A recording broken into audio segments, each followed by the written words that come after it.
Jeez, it's in 17 months. Fix his calendar. That's more like it. 3, 2, 1. Welcome back to their Xtreme Stories, and it's been a long time. Yeah, but seriously, it's been such a long time. But today I bring to you once again another awesome, amazing video.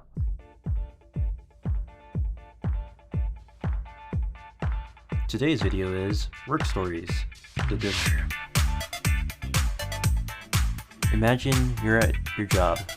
It's your first day at that very job, and your boss is like, "Oh, since it's your first day around here, why not we send you over to dish duty?" Yep, that's pretty much where I spent a lot of time during my job. Well, prior to this, I was in Colorado for the summer for the search program, which I was a part of, which I was going to be spending 11 weeks at, which is actually where I spent most of my summer at this past summer. And during this time, I was actually there working at this YMCA. I think they call it the YMCA of the Rockies. But yeah, it was a very interesting place. And over there, I was working in food service, along with a bunch of other people from my campus, which had come join along for this program. Well, most of them actually ended up working in food service, while a couple others got different jobs on the work site. And a few people also over there were also from different universities as well. And some of these people were later become my friends. Well, before we even started our job, we actually had to do this orientation, as you guys are usually used to. Typical orientation, where they tell you what to do. And basically, this orientation is just your general 1 hour of just them telling you what not to do, like don't eat food behind people's backs, don't show up late, keep your personal relationships with your coworkers to a civilized manner while you're at work, and etc., all this random crap. So general rules that you would typically hear at a typical workplace. On our first day, though, we had to get up at like 6 a.m., which also sucked, by the way, and we were expected to come to this workplace to begin our shifts. And while at food service, we were then assigned jobs by one of the managers. While I was working there, we had several managers who were our supervisors, and the main one for the morning shift, let's call her Linda, was the one who was in charge of sending us to do different tasks around the workplace. There were a variety of jobs, such as being the people that brought out food to the lines, the storage room, the kitchen, the prep room, and the dish room. Unfortunately, there were a lot of us, so on our first day, some of us ended up getting sent to like different places like the dish duty or wherever places they had it in store for us, which I'm sure a lot of people didn't like going to. I managed to escape dish duty for a couple of days, which was lucky. Unfortunately, there were a couple more souls who were forced to work in dish duty for quite a bit those first couple of days, which sucked up for them, and it really did feel bad for them. But then came the day where I was actually forced to work, you guessed it, dish duty. I was already not willing to spend the whole day working in this place, since it was like an 8-hour shift, plus your 30-minute break for your lunch, also just other random breaks, but pretty much stepping back over there, it reeked so badly. You could smell the dish room from like a mile down the road. That is how bad it smelled. Like, pretty much your job is in the dish room is to run the machine, clean the dishes, and all the pots and pans on the side. And this wasn't your average restaurant, by the way. This place was like a cafeteria, so imagine how many pots and pans are out there in the back. Like, quite a lot, I bet. Like, if you think maybe like 1,000 pans, yeah, maybe more than that. But pretty much you had to make sure that all the pots, plates, anything out there were cleaned off before they could be taken out to the kitchen or taken outside to be served to the customers. Some days when it's quiet out, dish duty isn't much of a concern, with only very few people being out there. But on a day it happens to be a really busy day with people, like 2,000 or 3,000 people, which would sometimes get, things would be a lot different in this room. I learned this the hard way while working, unfortunately, in this place. The first day wasn't too bad, although the wait for lunch felt excruciating long. Like, it felt like it took forever for it to come. I think the first day it was just me and one of my other pals on the job. Let's call him Andrew. We spent that day in dish duty with getting all the dirty work done. Usually with dish duty, if you're on it, you would be needed for the first half of the day, but apparently that day, I guess most of the dish duty people were either off that day or just didn't come in. Also, speaking of the dish duty people, they were something too. Some of them seemed to be alright, at least with us, but there was this one guy there in dish duty who this guy was the rowdiest guy out of the entire group. And like the first week I was there, like this guy clearly had no chill. He even blew up on me and a few other people I knew on silly little things. Then he ended up disappearing one day because he got fired. But back to the main focus.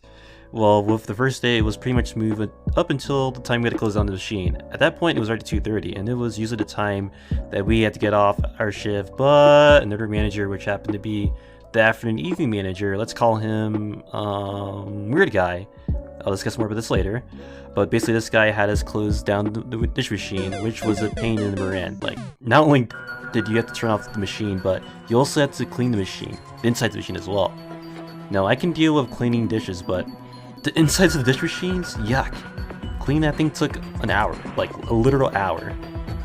And like, we had to spend the entire time just like cleaning this whole thing up, just getting it ready for the next day. And this guy was just like, yeah, no one's gonna be using this tonight, so clean the thing. Yeah, what a fun time that was. Well, our other manager ended up finding out, and she gave us the option to leave early the next day, but we decided against it because we weren't gonna bother with that, because again, we're getting extra money. So just when I thought I was gonna be done with this duty, guess what? The very next day, I had it once again. This time, I was with a different person. My friend, soon-to-be girlfriend, let's call her Rose, and Andrew, of course, was there too. We were all once again put on dish duty, and this time it was crazier. Well, with the amount of people we had, because guess what? It was Memorial Day, and unfortunately, you know what Memorial Day brings. Lots and lots of people. Things were going fine until about noon, until one of the head managers, let's call him Max, came by and saw the situation with the dish room. Basically, this was his reaction. Move aside! I'm taking over. Well, basically, when he joined in, a lot of pressure was put on us to get everything done. Unfortunately, the machine had knobs which would stop the machine from moving if a plate or something got stuck in the nozzle hole, or I don't even know what he called it, but basically if you get something stuck here, then it stops the machine. And the day before, like whenever this happened, we just thought we broke the machine, but it was just normal, and we just keep pull it out and the machine would keep going. But this time around, Max is not having any of that. He instructed us to start the machine over again when that would happen, and after this, a lot of pressure was put on us, and dish duty became a lot worse after that. Rose had the same opinion too, but Andrew seemed to enjoy it. Well, that's only for quite a bit until he got promoted to dish delivery driver. Washing dishes was not the only pain, but putting away the silverware was also a major pain too. Usually with this would also get put through the machine as well, and usually have like 5, 6, 7, 8 rounds of them come through.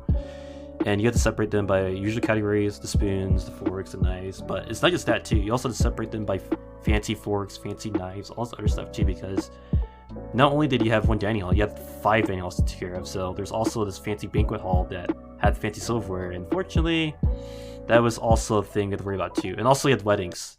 Yeah, they had weddings at the Y too, like, what the heck.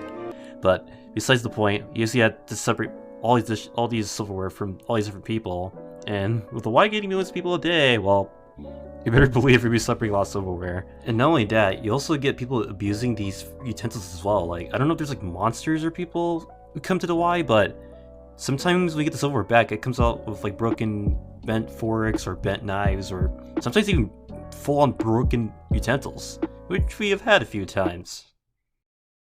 Oh my gosh, look at this fork. It's gonna need therapy. Those poor utensils. Honestly, they didn't deserve that, but I guess someone must have had a bad day to take it on the fork and just destroy it or something like that. But this is how the Y functioned. Whenever we did come across utensils like that, we just had to throw them away, which happened quite often because at least once during my shift, there'd at least be like one fork or one knife or some spoon that we thrown away because it's basically on life support or just had to be put out of its misery. Overall, working this room has a whole bunch of horrors, but it's not the only place where things get crazy with food service. But for the sake of this video being too long already, we might as well just wrap it up now because I'm running out of time. Don't leave us again! We can't wait anymore.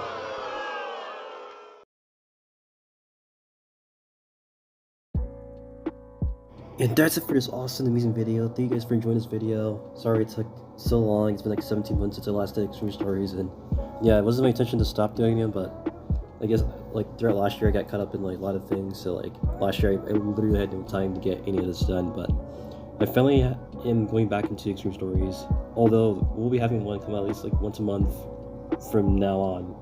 So hopefully I can keep things going consistent going through the rest of this year. But until then, I hope you guys have an awesome day, and I'll see you guys in your awesome video next time.